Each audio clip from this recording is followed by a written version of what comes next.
ये जो क्वेश्चंस हमने सेलेक्ट किए हैं बिल्कुल कंसेप्ट वाइज किए हैं। तो अभी शुरू में मैं जो क्वेश्चन डिस्कस करूंगा वो एसिड बेस कंसेप्ट पर हम क्वेश्चंस को डिस्कस करेंगे। जो एसिड बेस है वो क्या कहता है, बहुत शॉर्ट में अगर मैं आपको दोबारा से बार बार मैं इसे इसलिए पक्का करने के लिए आपको बताता हूं ताकि आपके दिमाग में चीजें बिल्कुल फिक्स हो जाएं। एसिड हम उन सब्सटेंसेस को कहते हैं जो अपना H डोनेट करते हैं। जिसने H डोनेट कर दिया तो A नेगेटिव बना। ये A negative plus H positive बनने के बाद हमें A नेगेटिव की स्टेबिलिटी चेक करनी है। अगर A नेगेटिव की स्टेबिलिटी ज्यादा है तब एसिड स्ट्रांग होगा। ये बस बात पक्की दिमाग में रखो। एसिड के लिए हमें क्या चेक करना है, उसके कॉन्जुगेट बेस की स्टेबिलिटी। क्वेश्चन मार्क लगता है बिल्कुल कि स्टेबिलिटी हम कैसे चेक करते हैं, उसके अपने तरीके हैं स्टेबिलिटी चेक करने के लिए। हम स्टेबिलिटी चेक करने के लिए इलेक्ट्रोनेगेटिविटी देखते हैं, कभी साइज देखते हैं, कभी हम रेजोनेंस देखते हैं, कभी इंडक्टिव इफेक्ट देखते हैं। ये इसकी डिटेल में जाना पड़ता है। More stable base conjugate acid is stronger, एक बात हो गई। दूसरी बात बेस स्ट्रेंथ की आई। बेस स्ट्रेंथ हम कैसे चेक किया करते हैं, जो सब्सटेंस अपना लोन पेयर डोनेट करते हैं वो बेस होते हैं। अमोनिया जैसे एग्जाम्पल के लिए NH3 अपना लोन पेयर डोनेट कर सकता है किसी को, वो तो है ही अपनी जगह पर। इनऑर्गेनिक में जो हम पढ़ते हैं जो OH नेगेटिव देते हैं वो बेस होते हैं, करेक्ट है वो बात भी। वो कंसेप्ट अलग है, वो Brønsted and Lewis acid concept, Lewis base concept अलग है। ब्रॉन्स्टेड एंड ये कंसेप्ट अलग है। तो हम अगर लोन पेयर की स्टेबिलिटी की बात करते हैं, लोन पेयर जितना ज्यादा स्टेबल होगा, इस बेस की स्टेबिलिटी की बात करते हैं, बेस जितना ज्यादा स्टेबल होगा उतना वीक बेस होगा। अब बेस की स्टेबिलिटी वैसे ही चेक करोगे जैसे हम एसिड की स्ट्रेंथ चेक करने के लिए कॉन्जुगेट बेस की करते थे। Base stable, base weak. अगर स्टेबल बेस है तो वीक बेस है। स्टेबिलिटी में कैसे चेक करूंगा, 4 पैरामीटर्स हैं। एक इलेक्ट्रोनेगेटिविटी के जरिए चेक करते हैं, एक साइज के अकॉर्डिंग चेक किया जाता है, एक रेजोनेंस देख करके चेक किया जाता है, एक इंडक्टिव इफेक्ट से चेक किया जाता है। ये बातें ध्यान रखनी है, यही बीच बीच में मैं अप्लाई करते हुए बता सकता हूं। और जब मैं रेजोनेंस बोल देता हूं कहीं तो एरोमेटिसिटी उसमें बीच में आ जाती है, क्योंकि रेजोनेंस की ही एक स्पेशल फॉर्म एरोमेटिसिटी है। एरोमेटिसिटी कुछ अलग नहीं है। अगर कुछ स्पेशल कंडीशंस आ जाती हैं, रेजोनेंस के साथ कनेक्ट हो जाती हैं, तो वही एरोमेटिसिटी बन जाता है। अब जैसे ये क्वेश्चन हमारे पास आया, जो सामने एक क्वेश्चन है, विच of the following is the strongest base, मतलब लीस्ट स्टेबल बेस की बात हो रही है। स्ट्रॉन्गेस्ट बेस मतलब ये बात ध्यान रखो, base strength inversely related with stability. Stability ज्यादा, बेस स्ट्रेंथ कम, तो हमें स्ट्रॉन्ग बताना है, इसका मतलब है लीस्ट स्टेबल बताना है। स्टेबिलिटी चेक करने के पैरामीटर क्या है मेरे पास, electronegativity, size, resonance, inductive effect. किस चीज की स्टेबिलिटी चेक करनी है मुझे, बेस की। बेस मतलब बेस बोले तो lone pair, lone pair donate करने की टेंडेंसी। अब देखो लोन पेयर कहां कहां पर है, नाइट्रोजन पर है, नाइट्रोजन पर है, ये नाइट्रोजन पर है, ये नाइट्रोजन पर है।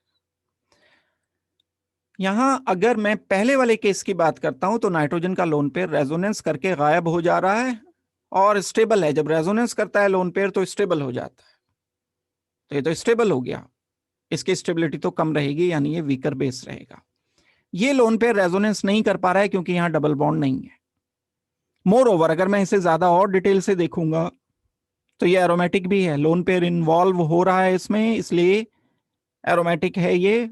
तो एरोमेटिसिटी की वजह से इसकी बेसिस स्ट्रेंथ बहुत बहुत बहुत कम हो जाएगी। जितना ज्यादा स्टेबल उतना वीकर बेस।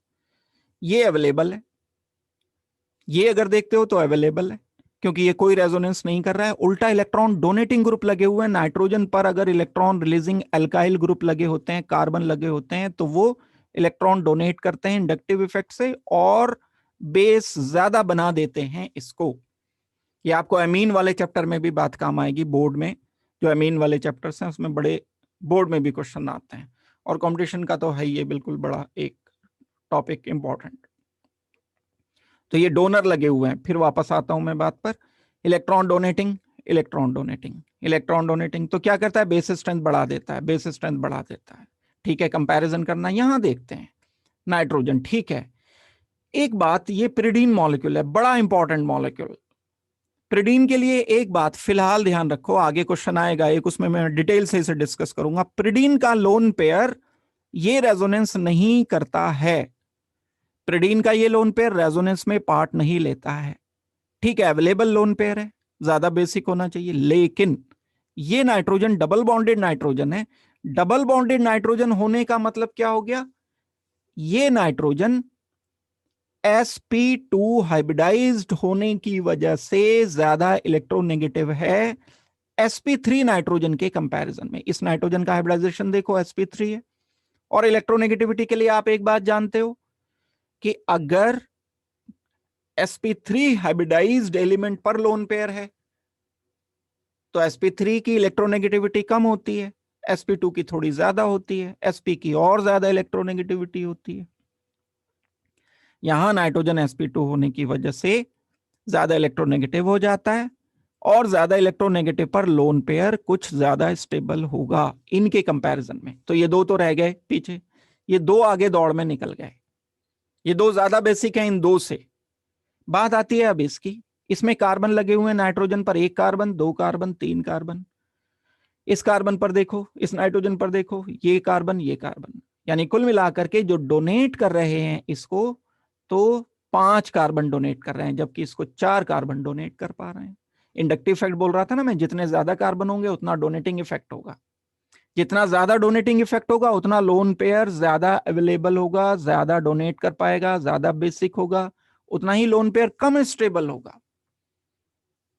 जितना ज्यादा इंडक्टिव इफेक्ट होगा, एल्काइल ग्रुप जितने ज्यादा लगे होंगे उतना ज्यादा इलेक्ट्रॉन डोनेटिंग इफेक्ट होगा, उतना ही लोन पेयर कम स्टेबल होगा, जितना लोन पेयर कम स्टेबल होगा उतना ज्यादा बेसिक होगा। तो बड़ा क्लियर कट सा आंसर हमारा, अगर हम सिस्टम से चलते हैं तो डी आ जाएगा। इसमें हमें एक्सप्लेन करते हुए आंसर डी लिखना होगा। तो इस केस में फर्स्ट में हमने, बड़ा इंपॉर्टेंट क्वेश्चन है, बार बार आने वाला क्वेश्चन है, कई बार ये कॉम्पिटिटिव एग्जाम में जब स्क्रीनिंग के एग्जाम हुआ करते थे अलग जेई के, उसका क्वेश्चन ये है, पूछा हुआ क्वेश्चन। इसके बाद हम आते हैं दूसरे टाइप के क्वेश्चन पर। Consider the given compound, base strength हमें बतानी है, बेसिसिटी बतानी है, लोन पेयर डोनेट करने की टेंडेंसी, ये वाला लोन पेयर, ये नाइट्रोजन वाला लोन पेयर, ये लोन पेयर। बड़ा क्लियर कट क्वेश्चन है, बड़ा आसान क्वेश्चन है, अगर आप कंसेप्ट समझ चुके हो तो बिल्कुल आसान है। ये नाइट्रोजन sp नाइट्रोजन है, ये नाइट्रोजन sp2 नाइट्रोजन है, हाइब्रिडाइजेशन पता करना पड़ेगा पहले। ये नाइट्रोजन sp3 नाइट्रोजन है, ये नाइट्रोजन sp3 नाइट्रोजन है। अब sp nitrogen and sp2 nitrogen ज्यादा इलेक्ट्रोनेगेटिव होता है, सॉरी sp सबसे ज्यादा इलेक्ट्रोनेगेटिव होता है, मैं बिल्कुल करेक्ट ऑर्डर बता रहा हूं। इलेक्ट्रोनेगेटिविटी sp की सबसे ज्यादा, फिर sp2 की कम, sp3 की सबसे कम। ज्यादा इलेक्ट्रोनेगेटिव का लोन पेयर ज्यादा स्टेबल होगा, वीकर बेस होगा। कम इलेक्ट्रोनेगेटिव sp3 का लोन पेयर स्टेबिलिटी कम रहेगी, ज्यादा बेसिक रहेगा। यहां से हमने कंक्लूड किया कि ये दो स्ट्रक्चर्स जो sp3 वाले हैं, वो दो स्ट्रक्चर्स, एक ये वाला और एक ये वाला, ये वाला, ये दो स्ट्रक्चर्स ज्यादा बेसिक हैं, यानी पहले एंड फोर्थ वाला ज्यादा बेसिक है। किन दो से? तीसरे और दूसरे से। फिर अब इन दो को करते हैं, चौथे को और पहले को हम कंपेयर करें।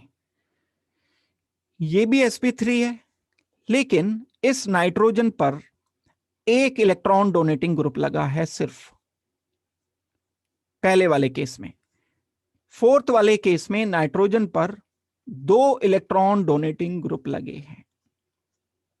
अगर 2 इलेक्ट्रॉन डोनेटिंग ग्रुप लगे हैं तो इंडक्टिव इफेक्ट के जरिए ये ज्यादा डोनेट करके लोन पेयर को ज्यादा डिस्टेबलाइज कर रहा है, मतलब बेस स्ट्रेंथ सबसे ज्यादा इसकी होनी चाहिए।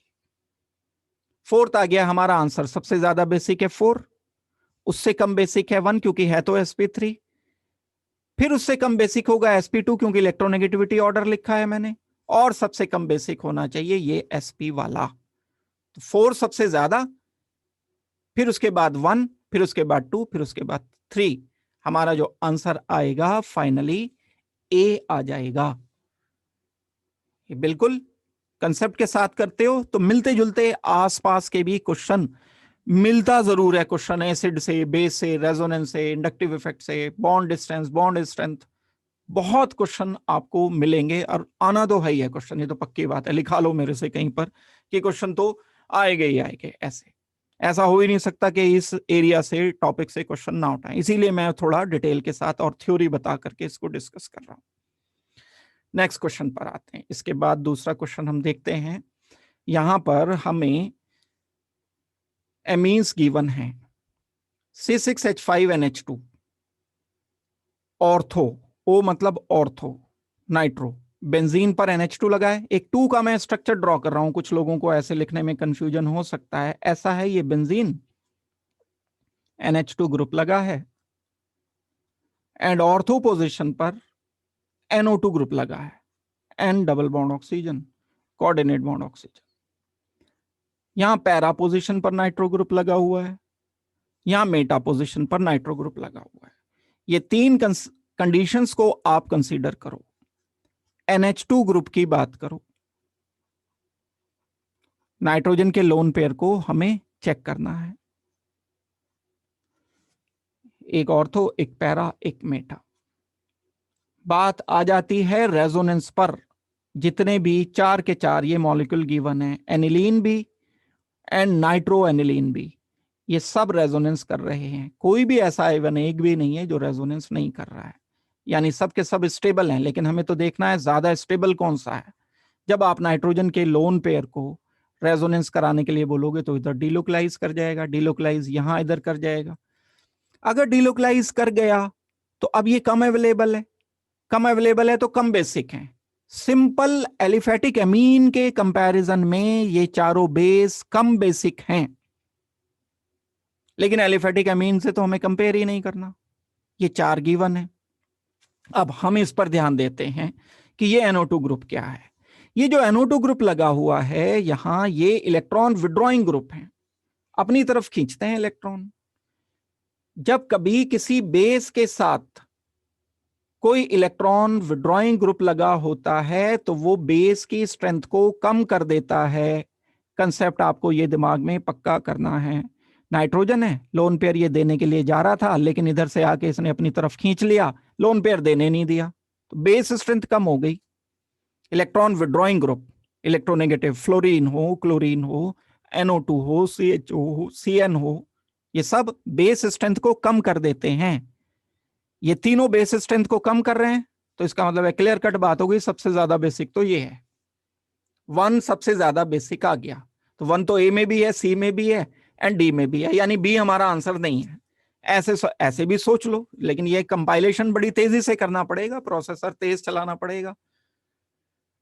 और अब आ गई बात इन NO2 एंड NO2 की। जब मैं ऑर्थो एंड पैरा पोजीशन वाले NO2 ग्रुप को कंसीडर करूंगा, इसको मैं कंसीडर करूंगा, ये रेजोनेंस देगा, ये रेजोनेंस देगा इधर, और ये रेजोनेंस होते होते जो ग्रुप लगा हुआ है रिंग के बाहर, NO2 ग्रुप लगा हुआ है, वहां तक रेजोनेंस हो जाएगा। यानी NO2 ग्रुप का भी रेजोनेंस में इन्वॉल्वमेंट हो रहा है अगर ये पैरा पोजीशन पर है। बात आ जाती है ऑर्थो पोजीशन पर, नाइट्रोजन के लोन पेयर को रेजोनेंस कराओ, रेजोनेंस कराओ, डीलोकलाइजेशन के जो रूल्स हैं वो फॉलो करने पड़ेंगे यहां, ऐसे ही रैंडम अपनी मर्जी से नहीं। ये भी डीलोकलाइजेशन में पार्ट ले रहा है। This NO2 is also stabilising this lone pair, क्योंकि डीलोकलाइजेशन में ये पार्ट ले रहा है। लेकिन अगर हम बात करते हैं इस NO2 की जिसमें मेटा पोजीशन पर NO2 लगा हुआ है, रेजोनेंस कराओ, ये रेजोनेंस करा दो, ये फर्दर जब रेजोनेंस कराओगे तो यहां तो नहीं हुआ, जैसे ही आपने इधर डिलोकलाइज किया तो ये तो इधर आ जाएगा, NO2 रह गया ये बेचारा। इस NO2 में रेजोनेंस नहीं हुआ, तो अब इन तीन में मैंने सेलेक्ट क्या किया, जो मेटा पोजीशन वाला है उसका NO2 विड्रॉ तो कर रहा है इंडक्टिव इफेक्ट से, लेकिन रेजोनेंस नहीं कर पा रहा है, तो ये डीस्टेबलाइज रहेगा लोन पेयर और ज्यादा बेसिक रहेगा। सबसे ज्यादा बेसिक तो ये है, उसके बाद ये वाला मेटा वाला आ गया हमारा, यानी थर्ड आना चाहिए, उसके बाद ये वाली कंडीशन आनी चाहिए। पहला सबसे ज्यादा है, उसके बाद तीसरा वाला है, लेकिन तीसरा वाला तो डी में भी है। फिर इन दोनों को चेक करते हैं, इन दोनों में ये भी रेजोनेंस दे रहा है NO2 ऑर्थो पर, NO2 पैरा पर भी रेजोनेंस दे रहा है, लेकिन दो चीजें हम यहां पर चेक करेंगे, एक तो रेजोनेंस क्योंकि दोनों में हो रहा है, लेकिन एक इंडक्टिव इफेक्ट अगर देखता हूं मैं, तो यहां इस केस में इंडक्टिव इफेक्ट NO2 ग्रुप जो विड्रॉ कर रहा है, दूर से विड्रॉ कर रहा है इस लोन पेयर को, जबकि ये नजदीक से कर रहा है। Inductive effect is transmitted through out the carbon chain, electron withdrawing group जितना नजदीक लगा होगा उसकी अपनी इलेक्ट्रॉन को, लोन पेयर को खींचने की पावर सबसे ज्यादा होगी, इसका इंपैक्ट ज्यादा होगा, इसका इंपैक्ट कम होगा। तो जो ऑर्थो नाइट्रोफिनॉल है वो सबसे ज्यादा स्टेबलाइज हो जाएगा, सबसे कम लोन पेयर डोनेट कर पाएगा, सबसे कम डोनेट कर पाएगा, तो सबसे कम बेसिक होना चाहिए ऑर्थो वाले को, यानी 2 वाला जो है मेरा सबसे कम होगा, तो 2 वाला तो कम इसमें है। दैट मीन्स इस अकॉर्डिंग हमें आंसर सी करना होगा।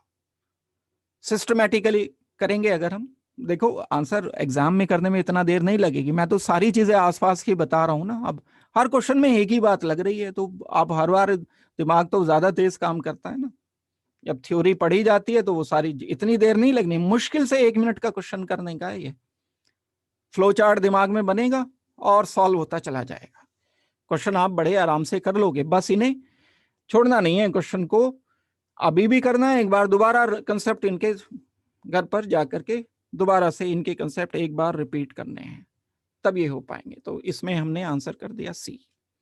नेक्स्ट क्वेश्चन पर आते हैं।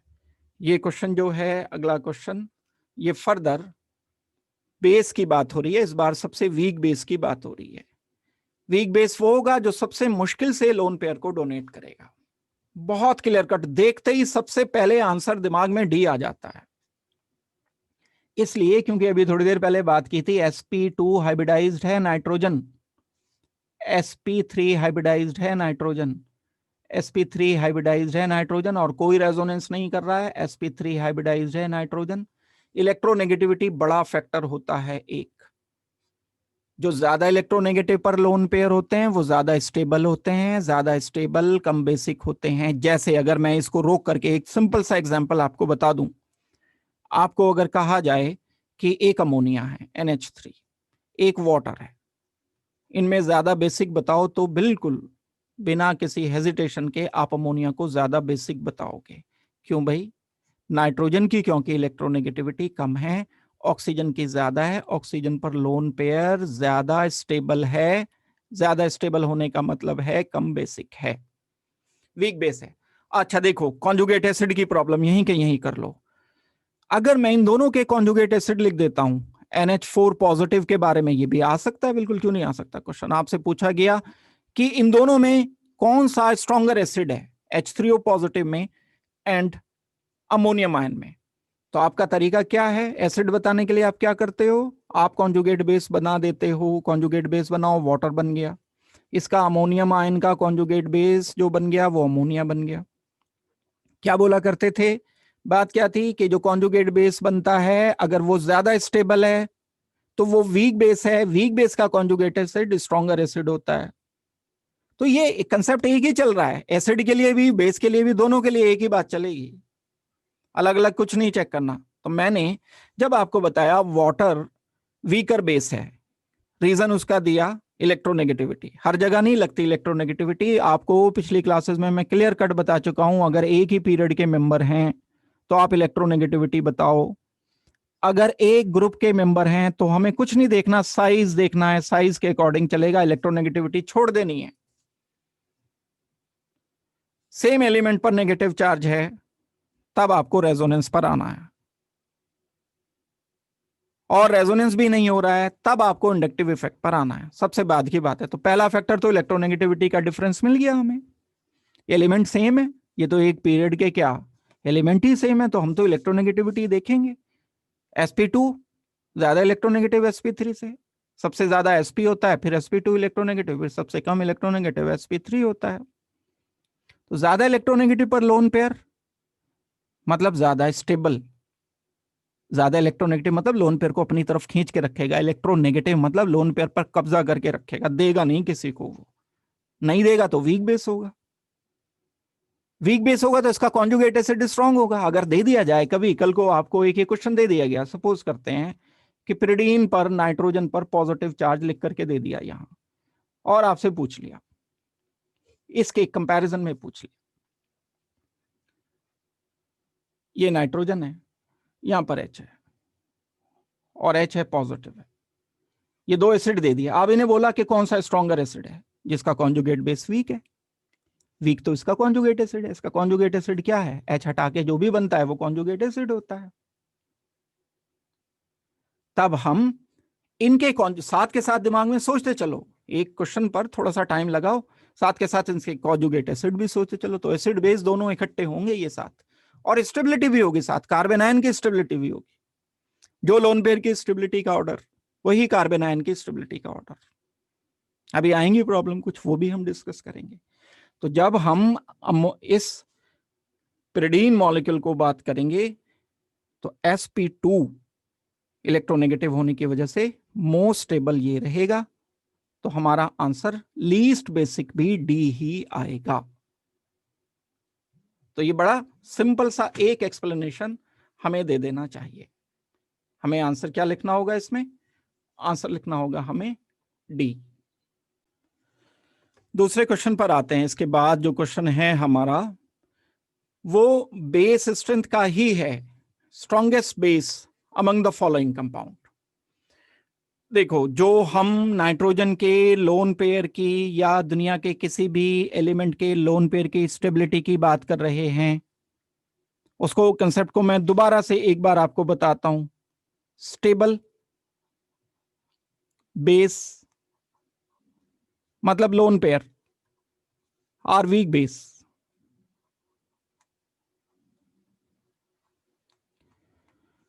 अब स्टेबल कौन होंगे, हम स्टेबिलिटी चेक करने के लिए एक तो इलेक्ट्रोनेगेटिविटी देखते हैं, वो कई बार हमें ऑक्सीजन नाइट्रोजन की तो वैसे ही पता चल जाएगी, ऑक्सीजन की ज्यादा नाइट्रोजन की कम, लेकिन अगर नाइट्रोजन डबल बॉन्डेड है और नाइट्रोजन ट्रिपल बॉन्डेड है तो हमें पता चल जाएगी कि डबल बॉन्डेड की इलेक्ट्रोनेगेटिविटी ज्यादा, ट्रिपल बॉन्डेड की ट्रिपल बॉन्डेड की इलेक्ट्रोनेगेटिविटी ज्यादा क्योंकि sp है, और डबल बॉन्डेड की इलेक्ट्रोनेगेटिविटी कम रहेगी क्योंकि sp2 है।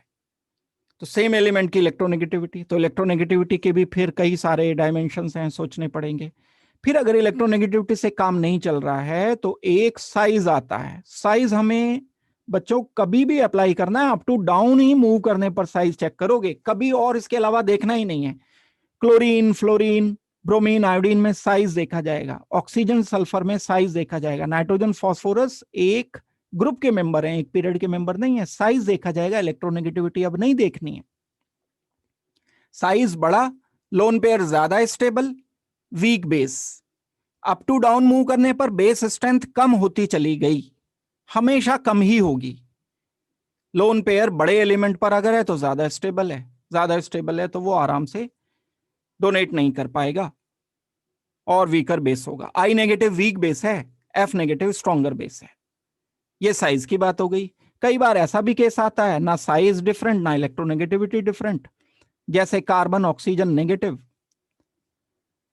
एंड दूसरा carbon double bond oxygen negative.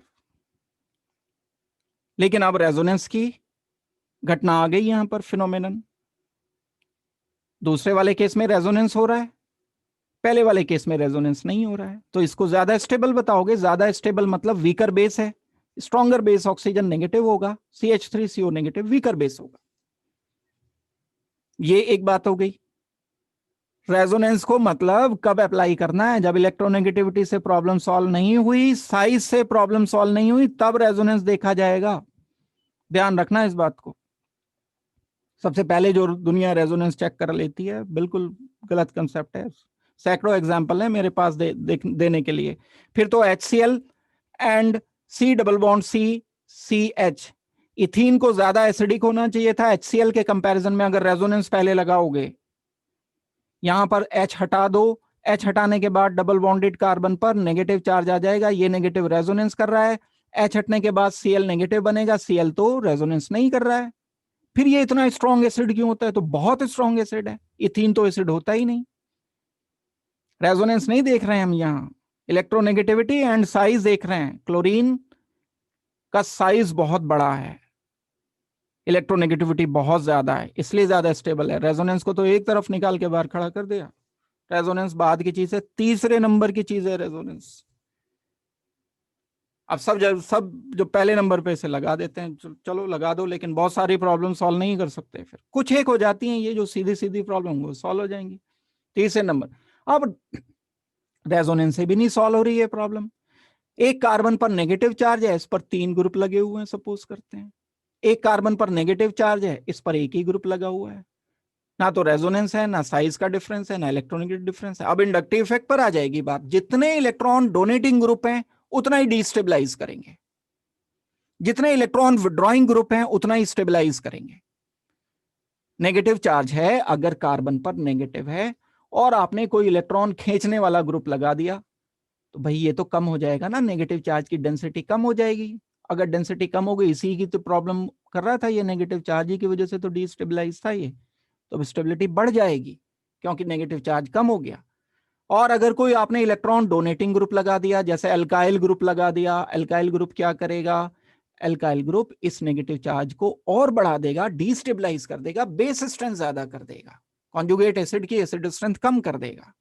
ये सारी चीजें फ्लो में आनी जरूरी। ये बड़ी कॉमन 4 चीजें हैं, लेकिन कभी कभी एक चीज और पांचवी आ जाती है जो स्टेबिलिटी को गवर्न करती है लोन पेयर की, जो इस क्वेश्चन में लग रही है। इसलिए मैंने थोड़ी सी भूमिका बनाई इसे सारी बातें बताने के लिए। एक पांचवा फैक्टर भी कभी कभी आ जाता है, और वो सिर्फ और सिर्फ तब आएगा जब ब्रिज हेड कार्बन पर या ब्रिज हेड एलिमेंट पर लोन पेयर प्रेजेंट होगा। एक नया कंसेप्ट आपको मैं थोड़ा सा बताऊंगा, जो कि कहलाता है फ्लिप रोटेशन। फ्लिप रोटेशन क्या होता है? ऑलमोस्ट दुनिया के सभी बेसिस में पाया जाता है, तो हम कंसीडर नहीं करते, सब में फ्लिप रोटेशन होता रहता है।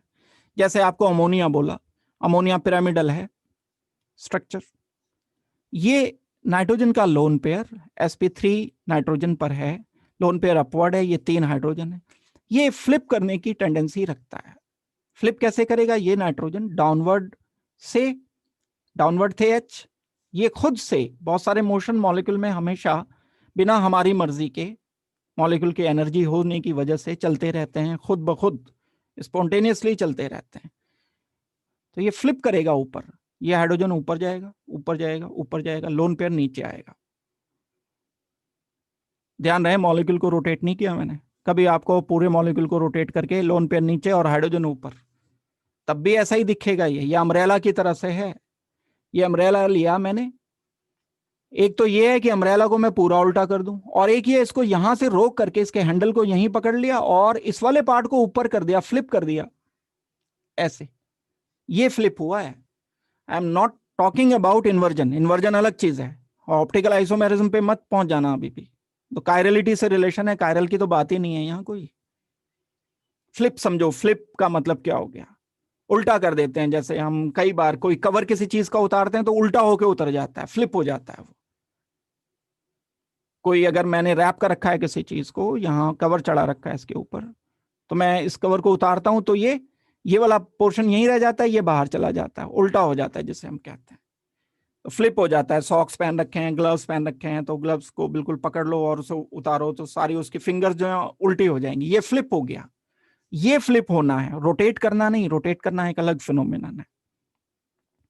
दुनिया के हर बेस में, क्या हर मॉलिक्यूल में, जिनमें लोन पेयर होता है, वहां फ्लिप रोटेशन लगातार हमारी मर्जी के बिना चलता रहता है। लेकिन ये फ्लिप रोटेशन बेस स्ट्रेंथ को प्रभावित करता है। कैसे इफेक्ट करेगा फ्लिप रोटेशन? लोन पेयर यहां था, लोन पेयर थोड़ी देर के बाद यहां आ गया। थोड़ी देर के बाद का मतलब 1 सेकंड में कम से कम 10⁵ to 6 टाइम फ्लिप करते हैं ये। इमेजिनेशन से बाहर सोच के देखो आप क्या होगा। तो इसका तो बिल्कुल मतलब फिरकी बन जाना है। सोचोगे तो नजर कहां थोड़ा आएगा। अवेलेबिलिटी कम हो गई, फिर हम कंसीडर क्यों नहीं कर रहे हैं? क्योंकि भाई सब में हो रहा है, हमें तो कंपैरिजन देखना है। सबके पास ही फ्लिप रोटेशन है तो फिर तो कोई दिक्कत ही नहीं है। कंपैरिजन के लिए तो नहीं होगा। अगर मान लो किसी ने किसी टेस्ट पेपर में 10 क्वेश्चन है और 100% बच्चों ने पहला क्वेश्चन नहीं किया, तो 9 क्वेश्चन डिसाइडिंग रह गया, पहला क्वेश्चन तो डिसाइडिंग ही नहीं है। अगर 100% क्वेश्चन बच्चों ने उसे टच ही नहीं किया, तो सबका सब या 100% बच्चों ने कर लिया पहला क्वेश्चन, तो फिर भी बाकी के 9 डिसाइडिंग है, पहला question is not deciding. Competition qualify करने के लिए ऐसी ये कंडीशन है यहां पर। अगर मेरे पास लोन पेयर है और लोन पेयर सब दे रहे हैं फ्लिप रोटेशन, तो हम इसे कंसीडर करते ही नहीं है। बाकी दूसरे फैक्टर को देखते हैं। जैसे अगर मैं बोलता हूं CH3NH2 में एंड NH3 में कौन सा ज्यादा बेसिक है, तो मैंने फ्लिप रोटेशन नहीं सोचा, मैंने सिर्फ इलेक्ट्रॉन डोनेटिंग ग्रुप सोचा। इलेक्ट्रॉन डोनेट करता है, बेस स्ट्रेंथ बढ़ा देता है, ये बेस स्ट्रेंथ। फ्लिप रोटेशन जबकि इसमें भी है इसमें भी है। लेकिन कुछ मॉलिक्यूल दुनिया में ऐसे हैं जो अगर ब्रिज हेड पोजीशन पर आ जाएं तो फ्लिप रोटेशन होना बंद हो जाता है। क्या है bridge head position? Bridge head position एक ऐसी पोजीशन है जिसमें रिंग इस तरह से कनेक्ट होते हैं। मान लो ये 3 हाइड्रोजन की जगह 3 कार्बन लिख दिए मैंने, अभी भी फ्लिप करेगा, ये तीनों कार्बन ऊपर आ जाएंगे, लोन पेयर नीचे आ जाएगा। मैंने कार्बन एंड कार्बन यहां भी लिख दिए, अभी ये तो फ्री है, ये इथाइल ग्रुप ऊपर चला जाएगा, ये इथाइल ऊपर चला जाएगा, लोन पेयर नीचे आ जाएगा, अभी भी फ्लिप करेगा। लेकिन अगर मैंने इसको बांध दिया यहां से, अब ये एक ऐसी कंडीशन आ गई कि ये नाइट्रोजन रिजिड कर गया। इस छतरी को अगर मैं अभी अम्ब्रेला की एग्जांपल दे रहा था, यहां फ्लिप ना करने के लिए मैं इसको यहां से बांध देता हूं, यहां से बांध देता हूं, 3 4 5 चीजें, अब ये फ्लिप नहीं कर पाएगा। फ्लिप नहीं करेगा तो क्या होगा? इसकी अवेलेबिलिटी लोन पेयर की बहुत ज्यादा हो गई है। तो एक सिंपल सा कंसेप्ट हम यहां से क्या निकाल करके लाते हैं? जब कभी नाइट्रोजन या लोन पेयर वाला एलिमेंट ब्रिज हेड पोजीशन पर अवेलेबल होता है, तब उसमें फ्लिप रोटेशन नहीं होता और उसका लोन पेयर ज्यादा अवेलेबल हो जाता है, जिसकी वजह से ये लोन पेयर अब पहले के कंपैरिजन में ज्यादा बेसिक होगा। एक कंफ्यूजन लगता है, आप साइक्लिक को ब्रिज हेड मान लेते हो, ये कंफ्यूजन नहीं लगने देना। अभी साथ के साथ जो कंफ्यूजन लगते हैं वो भी मैं बता रहा हूं। ये मॉलिक्यूल अगर दे दिया आपको, ये फ्लिप रोटेशन दे रहा है, ये कहीं ये 2 बंधे हुए हैं, तीसरा नहीं बंधा हुआ है, ये तो आजाद है ऊपर नीचे मूव करने के लिए। ये लोन पेयर डाउनवर्ड आ जाएगा, CH3 ऊपर आ जाएगा, फ्लिप होगा। अभी एक जगह से बांधने से काम नहीं चलेगा। तो I am not asking about cyclic molecules. Bridge head अलग चीज है, साइक्लिक पोजीशन पर नाइट्रोजन होना अलग चीज है।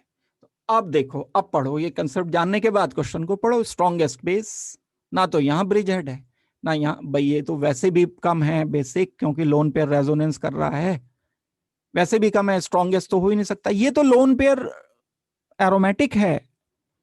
एरोमेटिसिटी जब हम चेक करेंगे तो लोन पेयर को इसमें शामिल करते हुए एरोमेटिसिटी आएगी। दैट मीन्स ये तो बहुत बहुत वीक हो जाएगा। ये टर्शरी है लेकिन फ्लिप कर रहा है, ये हो सकता था आंसर हमारा। लेकिन इस केस में ये मिथाइल मिथाइल ग्रुप 3 लगे हुए हैं, ये फ्लिप कर जाएंगे, लेकिन ये फ्लिप नहीं करेगा। फ्लिप नहीं करेगा तो ये ज्यादा बेसिक होगा। हमारा यहां पर आंसर सीधे से आ जाना चाहिए कि ये आंसर है हमारा डी। आई होप कि आपको ये क्लियर बात हो गई होगी अच्छी तरह से। नेक्स्ट क्वेश्चन पर आते हैं। Most acidic hydrogen. अब एसिडिक क्या और बेसिक क्या? अगर आप एसिडिक निकालना बेसिक निकालना सीख गए हो तो एसिडिक निकालने में तो कोई दिक्कत की बात नहीं है। किसको कहते हैं acid? AH is giving you A negative plus H positive, जितना ए नेगेटिव स्टेबल उतना ज्यादा AH स्ट्रॉन्ग एसिड। कैसे पता चलेगी stability? Electronegativity, size of element, resonance, inductive effect, कभी कभी ब्रिज हेड भी, एक्सेप्शनल, देखते ही दिख जाएगा मॉलिक्यूल। स्ट्रक्चर जरूर गिवन होगा, ब्रिज हेड का बिना बता ही नहीं सकते, मॉलिक्यूलर फॉर्मूले में नहीं दे सकते ब्रिज हेड। स्ट्रक्चर तो बना के देना पड़ेगा, मजबूरी है। अब जैसे ही स्ट्रक्चर बना हुआ दिखेगा तो ब्रिज हेड पहचानना सीख लो कि कौन सा है। तो वो तो एक रेयर कंडीशन है। तो इन जनरल हम 4 चीजें बोलते हैं जो नेगेटिव चार्ज की स्टेबिलिटी को डिसाइड करती है। अब ये जो सामने केसेस हैं हमारे जो लिखे हैं, इनमें हमें क्या करना है? इनमें हमें कॉन्जुगेट बेस बना करके देखना है। यहां से H हटाएंगे, यहां से H हटाकर कार्बन पर चार्ज आ जाएगा नेगेटिव। इस नेगेटिव की स्टेबिलिटी के लिए कार्बन पर नेगेटिव चार्ज आ गया। यहां से आप H हटाओ, जब आप यहां से H हटा दोगे तो नेगेटिव चार्ज बना लें स्टेबिलिटी चेक करने के लिए। अभी वापस इन नेगेटिवली चार्ज मॉलिक्यूल पर आएंगे हम। डबल बॉन्ड ऑक्सीजन है, यहां नेगेटिव चार्ज हो गया।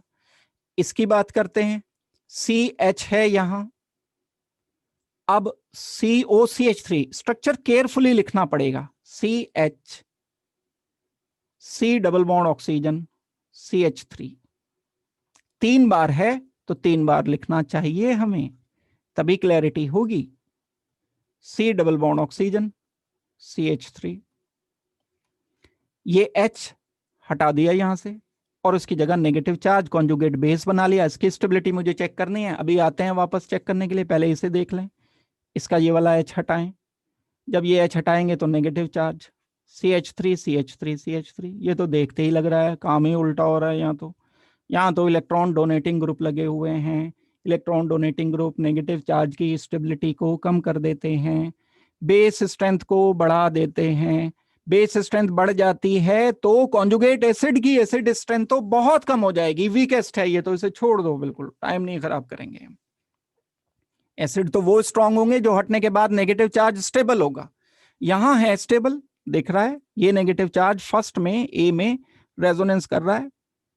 इधर भी करेगा रेजोनेंस, इधर भी करेगा। 2 बार रेजोनेंस कर दिया, मजा आ गया इसका, तो 2 बार रेजोनेंस हो गया। ये तो बेचारा एक ही बार कर रहा है, तो ये ज्यादा स्टेबल हुआ, वीक बेस हुआ, कॉन्जुगेट एसिड स्ट्रांग हुआ। लेकिन हमें तो स्ट्रांग गैस देखना है, कंपेयर करना है।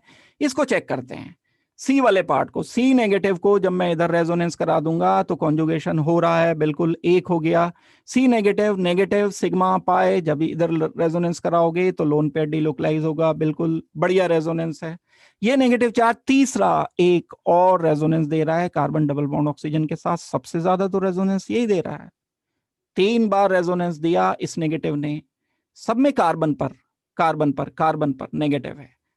अगर कार्बन पर नेगेटिव है फिर कोई इशू ही नहीं है। फिर तो हमें क्या देखना है? इलेक्ट्रोनेगेटिविटी नहीं देखनी है, साइज नहीं देखना है, रेजोनेंस देखना है। रेजोनेंस सबसे ज्यादा कॉन्जुगेट बेस में है सी पर, सबसे ज्यादा स्टेबल है सी का कॉन्जुगेट बेस। सी को स्टेबल नहीं बता रहा हूं मैं प्लीज, सी का कॉन्जुगेट बेस सबसे ज्यादा स्टेबल है, सबसे वीक बेस है। दैट मीन्स जो एसिड सी लिखा हुआ है वो स्ट्रॉन्गेस्ट एसिड होगा, वही हमसे पूछा है, मोस्ट एसिडिक हाइड्रोजन। तो देखो जो कंसेप्ट हैं वो दोनों के, एसिड के एंड बेस के, एक साथ ही चल रहे हैं। जो कंसेप्ट करो बस वो पक्का करके कर लो, भले ही छोटी मोटी 5-7% चीजें छूट भी जाएं तो कोई प्रॉब्लम नहीं, लेकिन जितना आपने कर रखा हो बस उसमें से फिर आप कुछ छोड़ ना पा रहे हैं। ये नहीं कि कर तो सारा रखा है लेकिन बस कर कुछ नहीं पाएंगे, वो वाली कंडीशन नहीं रखनी है। तो कंसेप्ट एसिड बेस क्योंकि बड़ा स्ट्रॉन्ग कंसेप्ट है एक, और बड़ा इंपॉर्टेंट कंसेप्ट है, तो इसको हम थोड़े से क्वेश्चन इसके प्रॉपर तरीके से करेंगे। नेक्स्ट क्वेश्चन पर आते हैं। इसके बाद हमें एक ये स्ट्रक्चर गिवन है, जो भी इसका नाम होगा, लाइसर्जिक एसिड, नाम से मतलब नहीं है, स्ट्रक्चर तो दे ही दिया। अब इसमें क्या पूछा है, पूरा ये हमें जो कंपाउंड दिया है इसमें मोस्ट बेसिक पूछा गया है। नाइट्रोजन बेसिक है, ये वाला 1 नंबर, 2 नंबर नाइट्रोजन की बेस स्ट्रेंथ, 3 नंबर नाइट्रोजन की बेस स्ट्रेंथ। देखो अभी तक जो प्रॉब्लम हम कर रहे थे, 3 मॉलिक्यूल अलग अलग हमें गिवन होते थे, अब एक ही मॉलिक्यूल है, उस मॉलिक्यूल में 3 अलग अलग नाइट्रोजन है, उनकी बेस स्ट्रेंथ हो सकती है, क्यों नहीं हो सकती अलग अलग? कैसे? अगर मैं सिंपल करके आपको ये एक देता हूं, यहां पर नाइट्रोजन लिखा मैंने, NH2 लिख दिया, और यहां पर C double bond oxygen NH2 लिख दिया। तो 2 नाइट्रोजन है, ये नाइट्रोजन का लोन पेयर रेजोनेंस कर रहा है, रेजोनेंस कर लिया तो स्टेबल, स्टेबल है तो वीक बेस है। ये नाइट्रोजन का लोन पेयर रेजोनेंस नहीं कर रहा है, दोनों नाइट्रोजन है, electronegativity and size is not deciding factor. तो ये लोन पेयर रेजोनेंस नहीं कर रहा है, ये अवेलेबल है, कम बेसिक है, कम स्टेबल है, कम स्टेबल है तो ज्यादा बेसिक इसको होना चाहिए। तो मॉलिक्यूल तो एक ही है ना, 2 अलग अलग मॉलिक्यूल नहीं दिया, ऐसी प्रॉब्लम ये भी है। तो जब हम इस केस में कंसीडर करेंगे, यहां पर ये नाइट्रोजन का लोन पेयर इधर रेजोनेंस कर सकता है, यहां रेजोनेंस करेगा डबल बॉन्ड पर। भाई कॉन्जुगेटेड होता है जब nitrogen carbon double bond carbon पर, तो रेजोनेंस कर पाता है, बिल्कुल ठीक है। तो ये तो कम अवेलेबल हो गया। थर्ड को देखो, थर्ड में कार्बन डबल बॉन्ड ऑक्सीजन पर ये नाइट्रोजन लगा है, अब इसके साथ C2H5 भी लगे हैं 2, ये C2H5 ये C2H5 लगे हैं। ये वाला पोर्शन मैंने यहां पर लिख दिया जूम करके। जब ये लोन पेयर रेजोनेंस करेगा तो रेजोनेंस होने के बाद ये अवेलेबल नहीं होगा। ये वाला रेजोनेंस जब किया तो लोन पेयर ऑक्सीजन पर पहुंच गया, ये वाला रेजोनेंस किया तो रेजोनेंस हुआ, लेकिन अब ये अवेलेबल नहीं है, कार्बन पर नेगेटिव चार्ज आ गया। और यहां तो देखो रेजोनेंस है ही नहीं। क्यों नहीं है रेजोनेंस? क्योंकि कोई डबल बॉन्ड आसपास नहीं है, दूर दूर तक नहीं है डबल बॉन्ड।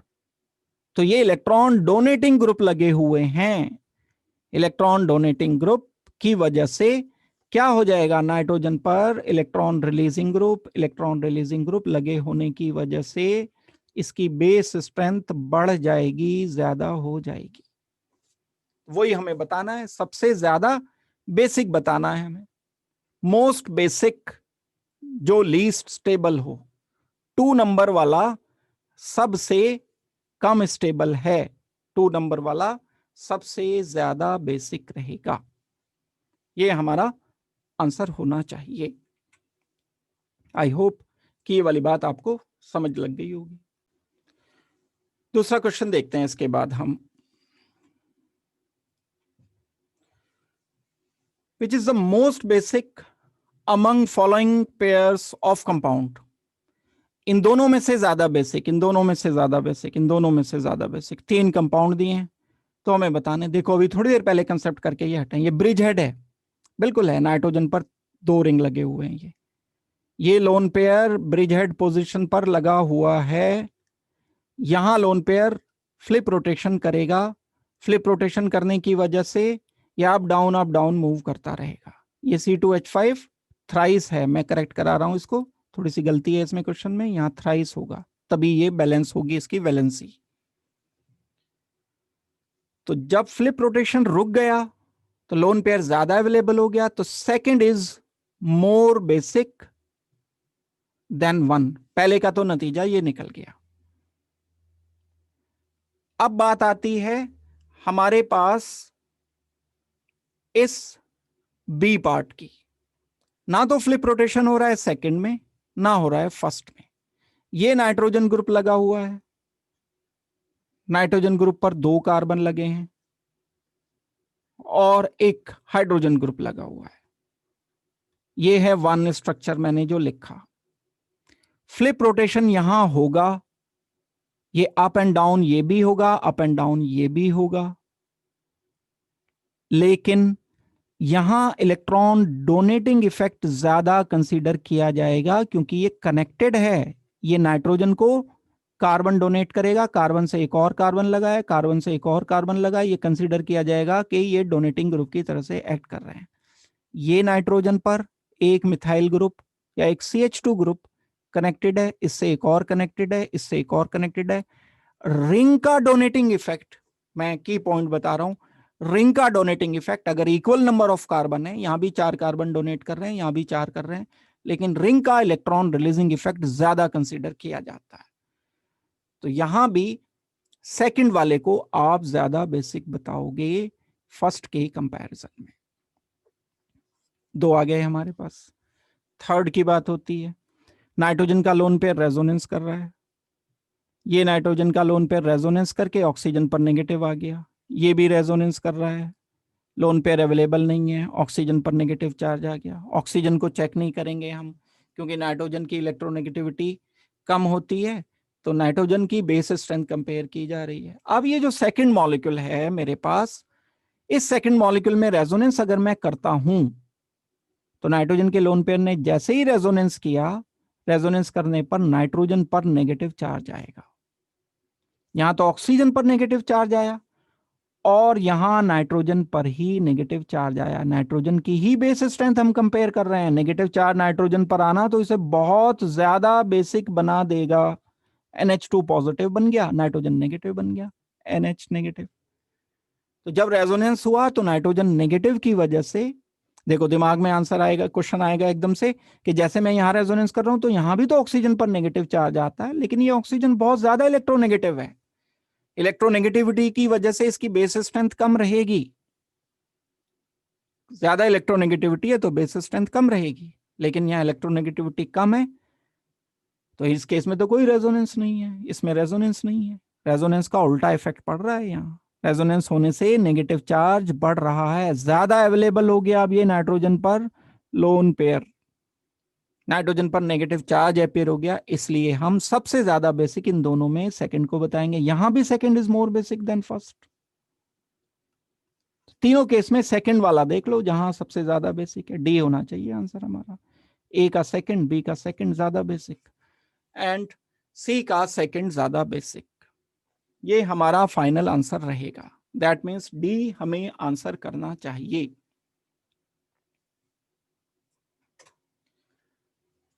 ये वाला जो बेस होता है इसका स्ट्रक्चर पक्की तरह से बड़ा स्ट्रॉन्ग बेस होता है, ये बहुत अलग अलग रूप धारण करके क्वेश्चन आता है।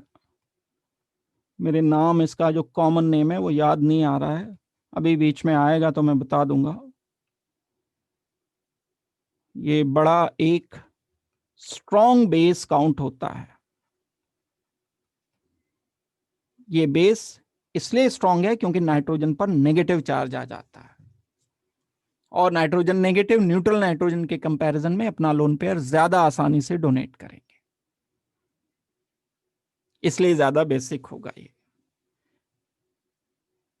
इसके बाद दूसरा एक और क्वेश्चन हम देखते हैं जो कि बेस स्ट्रेंथ पर ही है। अब यहां हमें दो मॉलिक्यूल गिवन है, बहुत ही कॉन्सेप्चुअल क्वेश्चन है ये भी। अगर आप प्रिडीन की बात करते हो तो प्रिडीन के स्ट्रक्चर को बड़ा केयरफुली करते हुए इसकी डिटेल बेस स्ट्रेंथ आपको पता करनी चाहिए कॉम्पिटिटिव एग्जाम के लिए। इन दोनों के थोड़ी देर के लिए स्ट्रक्चर बनाने पड़ेंगे, ऑर्बिटल स्ट्रक्चर थोड़ी सी डिटेल में जाना पड़ेगा। प्रिडीन मॉलिक्यूल है और ये पायरॉल मॉलिक्यूल है, नाइट्रोजन ऑक्सीजन ऑक्सीजन, ये नाइट्रोजन का लोन पेयर रेजोनेंस में पार्ट ले रहा है, ये नाइट्रोजन का लोन पेयर अभी थोड़ी देर पहले मैंने बताया था कि रेजोनेंस में पार्ट नहीं लेता, लेकिन कंडीशन तो वैसी है, लोन पेयर के बाद फिर सिग्मा है फिर पाई है, वैसा ही है लोन पेयर फिर सिग्मा फिर पाई, फिर क्यों नहीं रेजोनेंस में पार्ट ले रहा है, वो चीज हम इन्वेस्टिगेट करते हैं। अगर मैं नंबर 1 का ऑर्बिटल स्ट्रक्चर लिखता हूं, डायरेक्ट लिखूंगा मैं ऑर्बिटल स्ट्रक्चर, सब carbon and nitrogen sp2 hybridised हैं। sp2 ट्राइगोनल प्लेनर होता है, ट्राइगोनल प्लेनर का जो एंगल होता है वो 120 होता है। अब क्योंकि यहां दो सिग्मा और एक लोन पेयर है, ये एंगल 120 120 एंड 120।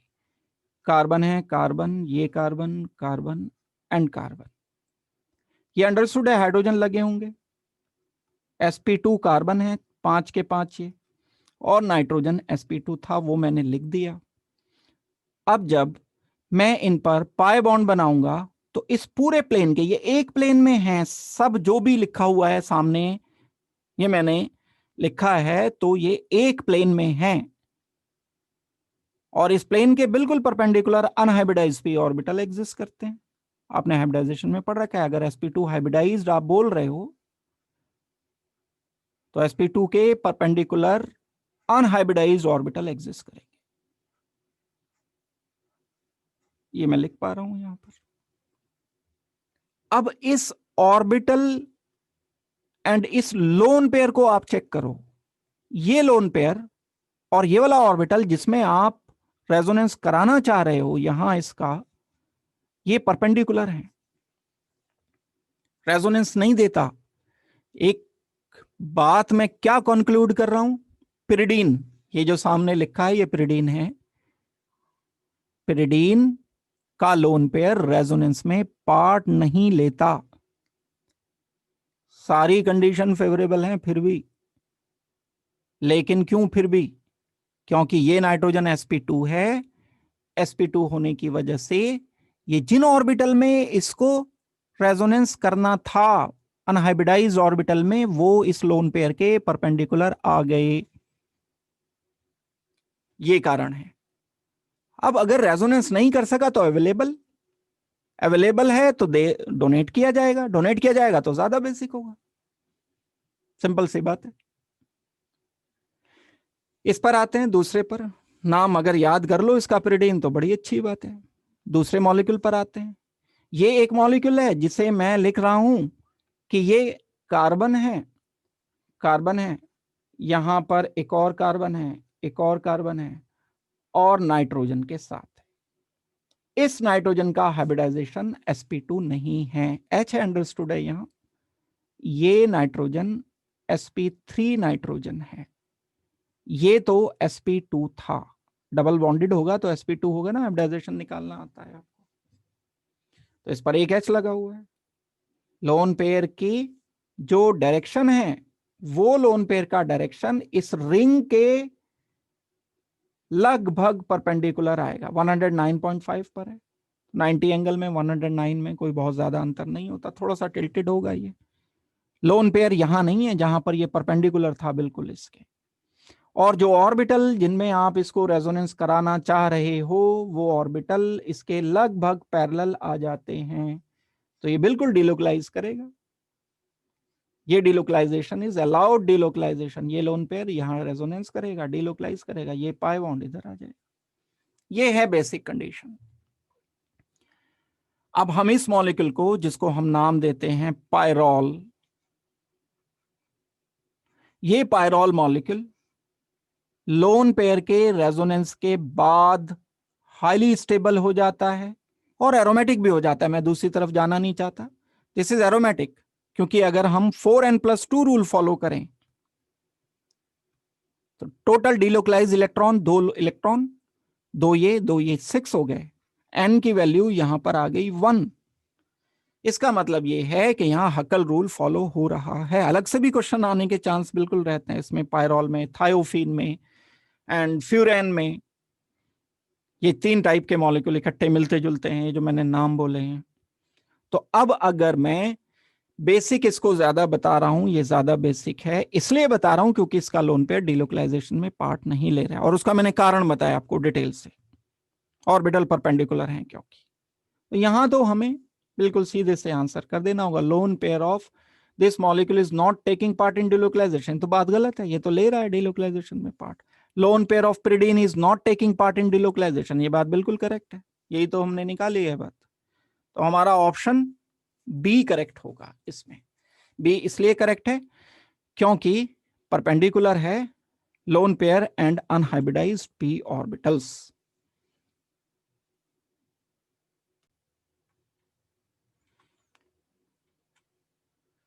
ये क्वेश्चन आ गया एक नया, जिसमें विच of the following compound is most acidic. अब एसिड के लिए हम क्या कर रहे होते हैं, H हटाते हैं। H हटाने के बाद जो नेगेटिव चार्ज बनेगा उस नेगेटिव चार्ज की स्टेबिलिटी को हम चेक करेंगे। H हम यहां से हटा दें, H हम यहां से हटा दें, 2 हैं H, एक ही तो हटाऊंगा ना मैं। H हम यहां से हटा दें, 2 H हैं, एक हटा दूंगा मैं यहां से। H हम यहां से हटा दें। क्वेश्चन दिमाग में बिल्कुल आने को तो कुछ भी आ सकता है, आना चाहिए भी, लेकिन टाइम जब कम होता है तो थोड़े से क्वेश्चन ठीक ठाक ही आने चाहिए। जब आपको कहा जाता है ये इसको छोड़ो, क्वेश्चन को एक बार ये सोचो जो मैं बोल रहा हूं, ये कोई एसिड है RCOH। अब आप कहते हो कि एसिड की तरह से मुझे कंपेयर करना है, तो मैं एकदम कहता हूं ये वाला H हटाना है, लेकिन आप में से किसी के दिमाग में आ गया कि ये वाला क्यों नहीं हटाया भाई एच? तो हम इस पूरे मॉलिक्यूल में से वो वाला एच हटाएंगे जो सबसे ज्यादा एसिडिक लगेगा हमें। इस पूरे में से सबसे ज्यादा एसिडिक ये है, इसको किसी दूसरे के सबसे ज्यादा से कंपेयर करेंगे। एग्जाम्पल मैं क्या दिया करता हूं इसका, मान लो टीम बनानी है भारत की क्रिकेट की, तो मुझे तो कोई सिलेक्ट नहीं करके ले जाएगा ना कि भाई आओ चलो ऑस्ट्रेलिया से खेलते हैं। हो सकता है आप में से ले जाए किसी को कोई, लेकिन मुझे तो अपना तो पक्का पता है। पहले क्या होगा, पहले यही इंटरनल अपना एक टीम को निकाल करके किया जाएगा कि ये है, अब इसका कंपैरिजन हम दूसरे से करेंगे। तो इस मॉलिक्यूल के जितने हाइड्रोजन हैं उनमें से सबसे बढ़िया वाला एसिडिक हाइड्रोजन निकाल के रखा जाएगा दूसरे वाले मॉलिक्यूल के सबसे ज्यादा बढ़िया, सबसे ज्यादा एसिडिक हाइड्रोजन के कंपैरिजन में। फिर इन दोनों का मैच चलेगा, फिर डिसाइड करेंगे। तो मैंने ये क्यों नहीं हटाया यहां से, इस हाइड्रोजन को क्यों नहीं चेक किया? इसलिए क्योंकि ये तो पहले से ही दूर है, ये तो पहले से वीकर एसिड है। ये क्या किसी दूसरे से मुकाबला करेगा एसिड स्ट्रेंथ में, मोस्ट एसिडिक में? इसका सबसे ज्यादा एसिडिक ये सबसे किनारे वाला है H, और इसका यहां वाला नहीं है। इसका H हटाऊंगा मैं तो ऑक्सीजन इधर से भी विड्रॉ कर रहा है, इधर से भी विड्रॉ कर रहा है, दो तरफ से विड्रॉ कर रहा है। तो इसका इस CH2 पोजीशन वाला और इसका सल्फर का ये किनारे वाला, और सल्फर अभी मैं थोड़ी देर पहले आपको बता रहा था सल्फर के पास d ऑर्बिटल होते हैं खाली, वही आ गई ये प्रॉब्लम। सल्फर कार्बन, मैं इसको इलेबोरेट करके लिख रहा हूं इस वाले स्ट्रक्चर को, साइक्लिक ना लिख करके अब ओपन लिख रहा हूं। ये चेन बनती चली गई, एक्टिव ग्रुप हो जाता है ये CH2, क्योंकि यहां सल्फर के पास खाली d ऑर्बिटल पड़े हुए हैं।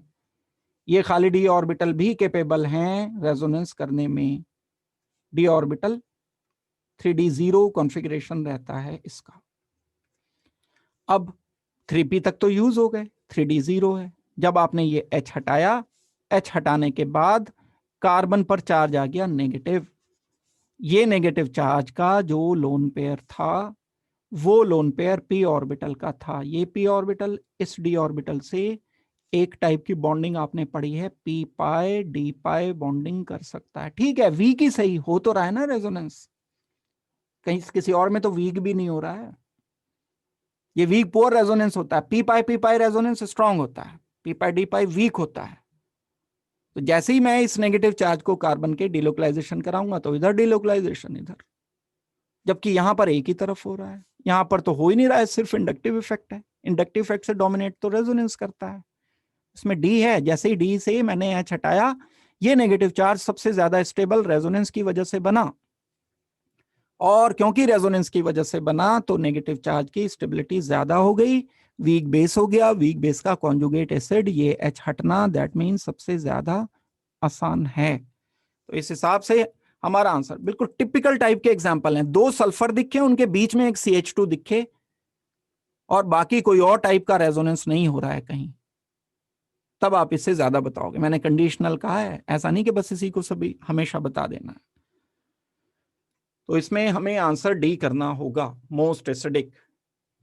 और एक शब्द में आंसर अगर किया जाए, because of p pi d pi resonance. Next question पर आते हैं हम। Which one of the following compound is most acidic?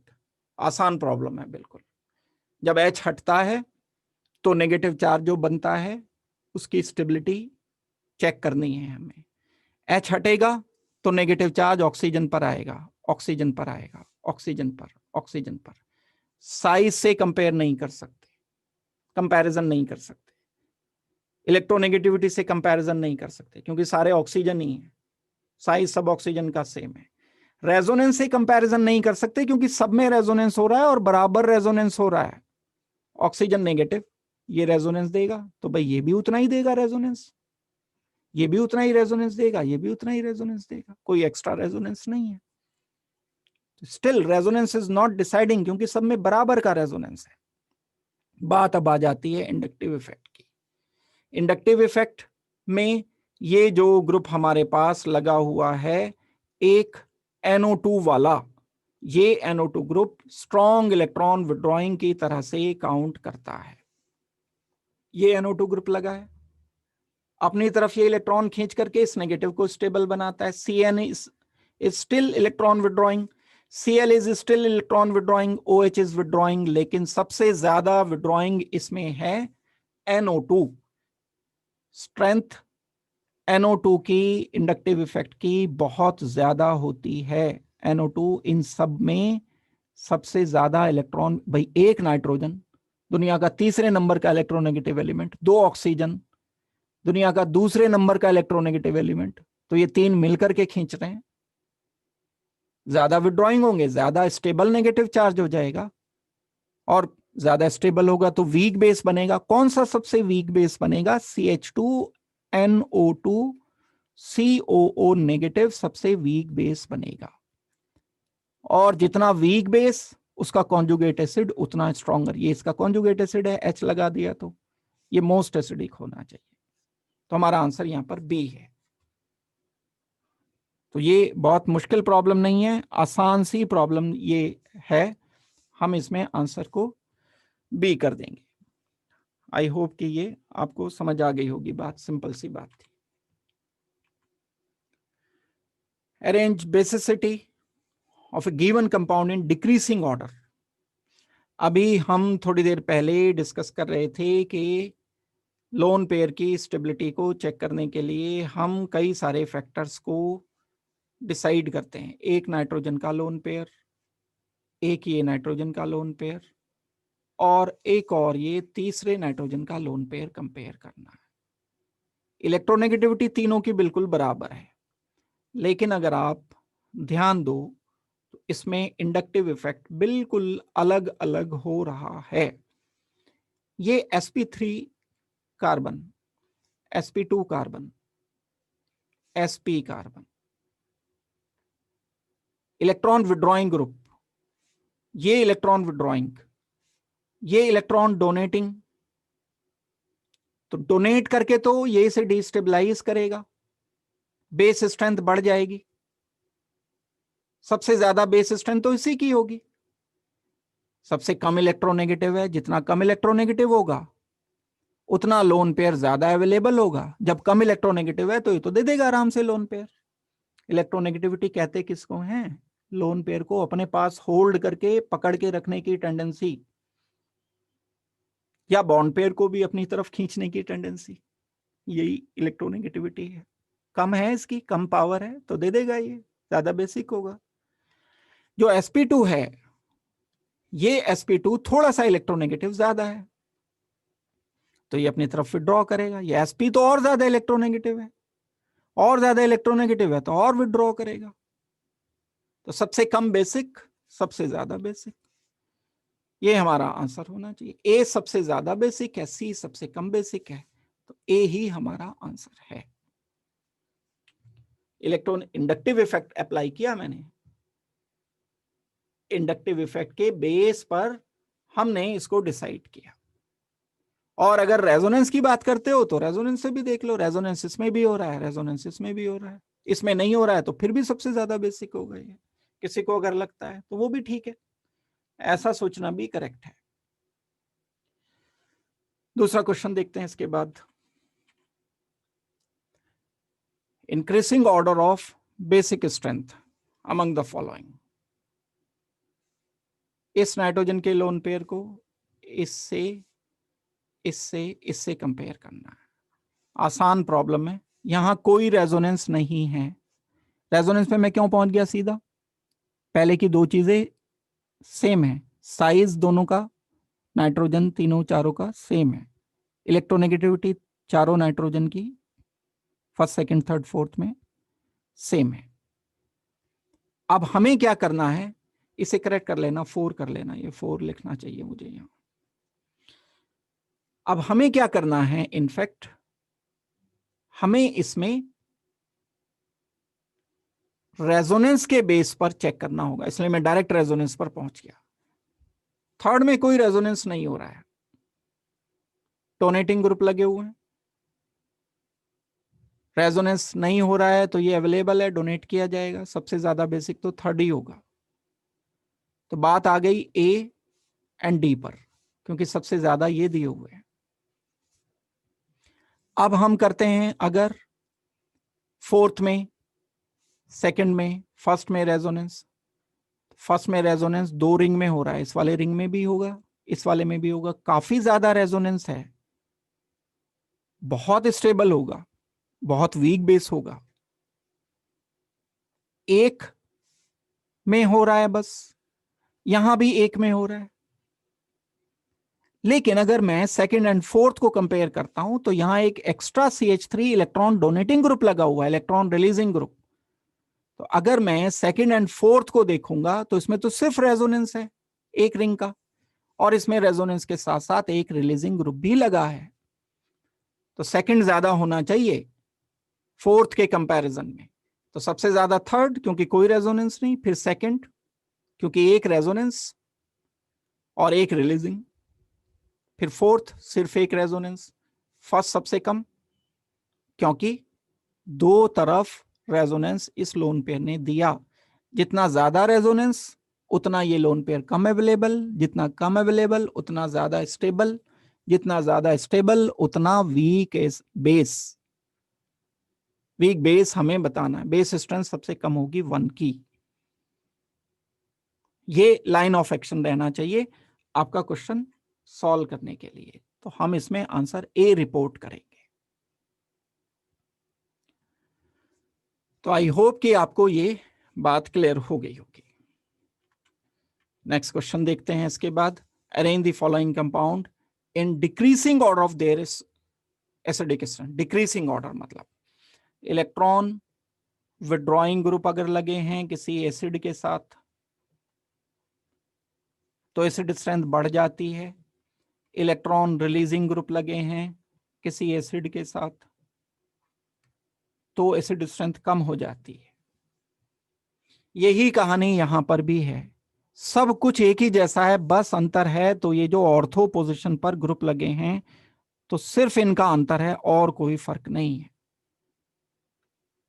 बाकी तो सब एक ही जैसा लगा हुआ है। जैसे मैं CH3 ग्रुप की बात करता हूं, Cl ग्रुप अलग है, NO2 ग्रुप अलग है, OCH3 ग्रुप अलग है,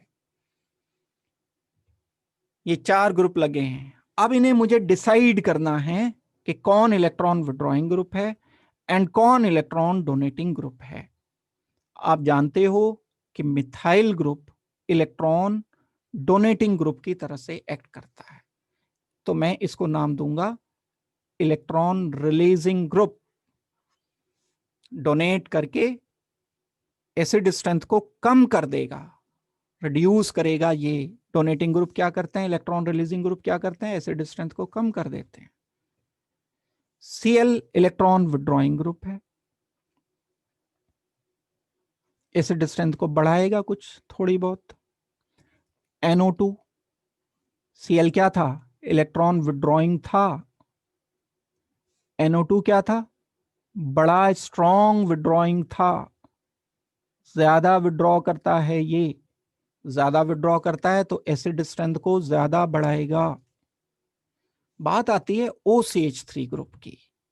जब कभी ये बात ध्यान रखना बड़ी अच्छी तरह से, बेंजीन पर डायरेक्टली अटैच्ड OCH3 ग्रुप लगा है तो देखने में तो ये लगता है कि ये विड्रॉइंग है, oxygen is more electronegative than carbon, बात समझ भी आती है। लेकिन ऑक्सीजन का लोन पेयर रेजोनेंस कर देने की वजह से it is considered as electron releasing. ये चीज सीखने की है, इलेक्ट्रॉन रिलीजिंग की तरह से ये क्यों एक्ट करता है, क्योंकि ऑक्सीजन का लोन पेयर यहां परफेक्ट रेजोनेंस करेगा तो ये एसिड स्ट्रेंथ को कम करता है,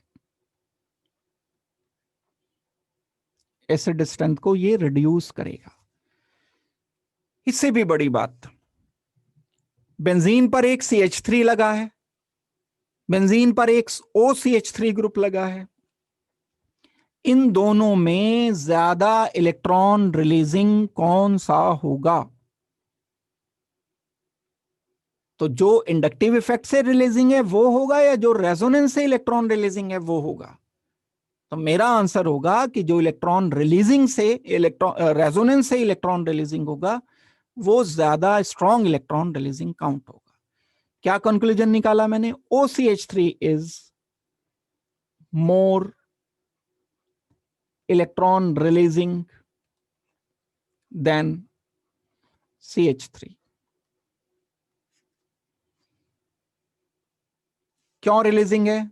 दोबारा बता रहा हूं, लोन पेयर रेजोनेंस करेगा। किसी के दिमाग में एकदम से आएगी बात, क्लोरीन का भी तो लोन पेयर है, बिल्कुल बात ठीक है, रेजोनेंस करता है ये, बट स्टिल क्लोरीन के केस में जो लोन पेयर है वो 3p ऑर्बिटल में है। डिटेल में जाओ, अपने क्लोरोबेंजीन वाला जब हमने चैप्टर पढ़ा था, तो ये रेजोनेंस बड़ा पुअर रेजोनेंस होता है रेजोनेंस, लेकिन इंडक्टिव इफेक्ट डोमिनेट करता है यहाँ। क्लोरीन से जब बेंजीन रिंग लगा होगा तो इसका इंडक्ट, इसलिए मैंने इसको इलेक्ट्रॉन विड्रॉइंग काउंट किया। पुअर होता है, ये बात है, पुअर इफेक्ट है, इलेक्ट्रॉन विड्रॉइंग बहुत पुअर है। रेजोनेंस इसका 3p ऑर्बिटल की वजह से, ये तो 2p ऑर्बिटल में, ऑक्सीजन का लोन पेयर 2p ऑर्बिटल में, तो परफेक्ट रेजोनेंस है, पुअर रेजोनेंस है। तो अब कैटेगरी जो निकल करके आई है वो देखो, सबसे स्ट्रॉन्ग विड्रॉइंग NO2, तो सबसे ज्यादा एसिडिक भी तो NO2 वाला होगा, तो थर्ड सबसे ज्यादा हो गया मेरे पास जो आंसर है, ये आ गया मेरे पास सबसे ज्यादा, थर्ड। उसके बाद विड्रॉइंग है क्लोरीन वाला, ये तो रिलीजिंग है, ये भी रिलीजिंग है, तो मैं उसके बाद बोलूंगा सेकंड नंबर। उसके बाद इलेक्ट्रॉन रिलीजिंग दो हैं, ये कम होंगे, लेकिन कौन सा ज्यादा कम होगा? जो ज्यादा रिलीजिंग है वो कम एसिडिक होना चाहिए, ये कम रिलीजिंग है तो इसको कंपैरेटिवली इन दो में ज्यादा एसिडिक होना चाहिए, तो इसके बाद नंबर आएगा 1 का। जितना ज्यादा रिलीजिंग उतना कम एसिडिक, यानी 4 हम सबसे कम लिखेंगे। ये हमारा फाइनल आंसर है। इसमें चेक करोगे तो third, second, first and fourth, ये फाइनल हमारा आंसर डी निकलेगा। तो यहां कुछ चीजें नई सीखने को मिली हैं आपको, उसमें से एक ये है, when OCH3 group is directly connected with benzene ring, conditional मैं बता रहा हूं, अगर ये सिंपल कार्बन से लगा है तब तो इलेक्ट्रॉन विड्रॉइंग है, यहां लगा है कहीं OCH3, आप थोड़ी रेजोनेंस करेगा, आप तो ये इलेक्ट्रॉन विड्रॉ करेगा इंडक्टिव इफेक्ट से। But when it is directly connected with benzene ring, it is considered as electron donating, electron releasing, and even more electron releasing than alkyl groups. Methyl, ethyl, propyl से ज्यादा donating count होगा। ये benzene के specific effects होते हैं ये, भाई वैसे भी ऑर्थो पैरा डायरेक्टर बताते हो आप, इसे रिंग एक्टिवेटर बताते हो, इलेक्ट्रॉन विड्रॉइंग कैसे मान लोगे आप इसे? तो बड़ा कंसेप्चुअल क्वेश्चन था, बहुत सारी चीजें रिलेटेड हैं, अगर एक ही क्वेश्चन पे थोड़ा सा आप जिस पे टाइम लगा रहे हो उसको थोड़ा सोच करके ही कर लो, अच्छी तरह से सोच करके कर लोगे तो आसपास के क्वेश्चन बहुत कवर हो जाते हैं। तो इस अकॉर्डिंग हमारा आंसर डी होना चाहिए। नेक्स्ट क्वेश्चन हम देखते हैं इसमें, in which of the following molecule all effects namely inductive, change हो गया ये, अब अभी तक हम एसिड एंड बेस के कर रहे थे, तो कुछ और भी कंसेप्ट पर बेस्ड यहां पर हम कर सकते हैं। तो इंडक्टिव, मेसोमेरिक, हाइपर कॉन्जुगेशन, सबसे पहले जिन लोगों को ये बात नहीं पता होती कि इंडक्टिव, मेसोमेरिक, हाइपर कॉन्जुगेशन क्या है या फेडेड है, तो एक बार इसकी पहले डेफिनेशन सोच लो। हाइपर कॉन्जुगेशन मॉलिक्यूल में तब होता है जब sp3 कार्बन के साथ कोई डबल बॉन्डेड कार्बन लगा होता है, यह हाइपर कॉन्जुगेशन देगा। कार्बोकेटायन में भी होता है हाइपर कॉन्जुगेशन। मेसोमेरिक इफेक्ट के भी कई सारे वे हैं, जब कार्बन डबल बॉन्ड ऑक्सीजन पर कोई लोन पेयर वाला एलिमेंट लगा होता है NH2, तो ये लोन पेयर डिलोकलाइज होगा, पाई बॉन्ड इधर डिलोकलाइज होगा, इसको बोलेंगे हम मेसोमेरिक इफेक्ट। और इंडक्टिव इफेक्ट तो आप जानते ही हो कि अगर कहीं इलेक्ट्रोनेगेटिव एलिमेंट कार्बन पर लगा, ये सब इफेक्ट हमें कार्बन पर देखने हैं, कार्बन के अलावा नहीं देखने हैं। कार्बन पर कोई क्लोरीन लगा है या ऑक्सीजन लगा है, इवन डबल बॉन्ड ऑक्सीजन भी लगा है, तो स्टिल पहला तो बॉन्ड सिग्मा बॉन्ड होगा ना, इंडक्टिव इफेक्ट सिग्मा बॉन्ड में होता है, तो सिग्मा भी है इसमें, पाई भी है, पाई बॉन्ड में मेसोमेरिक होगा, इंडक्टिव इफेक्ट सिग्मा बॉन्ड में होगा, तो मेसोमेरिक तो अकेला हो ही नहीं सकता बिना इंडक्टिव के। इसका तो मतलब ये हुआ। तो हमें ऐसा मॉलिक्यूल बताना है कि जहां ये तीनों इफेक्ट हो रहे हो। पहले वाला देखो, सिर्फ इंडक्टिव इफेक्ट है भाई, हाइपर कॉन्जुगेशन तो नहीं है, डबल बॉन्ड ही नहीं है। बी पार्ट देखो, यहां ये कार्बन डबल बॉन्ड ऑक्सीजन के साथ कार्बन डबल बॉन्ड कार्बन लगा है, पाई टू पाई डिलोकलाइजेशन है, मेसोमेरिक इफेक्ट है। इंडक्टिव इफेक्ट क्यों है? क्योंकि इलेक्ट्रोनेगेटिव एलिमेंट लगा है, ऑक्सीजन, ऑक्सीजन कार्बन के बीच में सिग्मा बॉन्ड है, ये CH3 इस sp2 कार्बन को अपना इलेक्ट्रॉन पेयर भी डोनेट करेगा, ये रिलीजिंग की तरह से इंडक्टिव भी हो रहा है। हाइपर कॉन्जुगेशन क्यों है इसमें? क्योंकि CH3 से कार्बन डबल बॉन्ड कार्बन लगा है, कार्बन डबल बॉन्ड कार्बन पर जो CH3 लगा है यह हाइपर कॉन्जुगेटिव स्ट्रक्चर बना सकते हैं। ये छठा जो बॉन्ड पेयर है उसे आप इधर डिलोकलाइज दिखा दोगे। डिटेल में जाना चाहिए हाइपर कॉन्जुगेशन की, तो तीनों इफेक्ट देगा, ये बी ही हमारा आंसर है। ये कौन सा नहीं देगा? हाइपर कॉन्जुगेशन दे रहा है, ये मेसोमेरिक इफेक्ट नहीं देगा।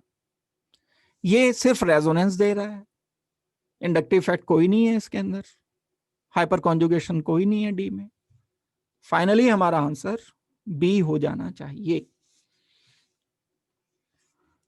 तो बड़ा आसान सा ये कंसेप्चुअल क्वेश्चन था। इस क्वेश्चन को थोड़ा केयरफुली पढ़ो पहले।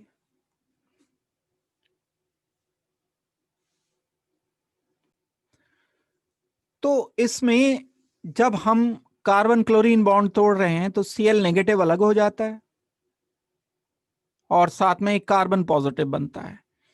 इस बॉन्ड को तोड़ने में कुछ एनर्जी हमें यहां देनी होगी। अब इस एनर्जी का, या एंथैल्पी बोल दें क्योंकि हम कांस्टेंट प्रेशर पर वर्क करते हैं, सारे जितने ओपन सिस्टम होते हैं कांस्टेंट प्रेशर पर काम करते हैं, तो उस एनर्जी चेंज को हम एंथैल्पी चेंज बोल देते हैं।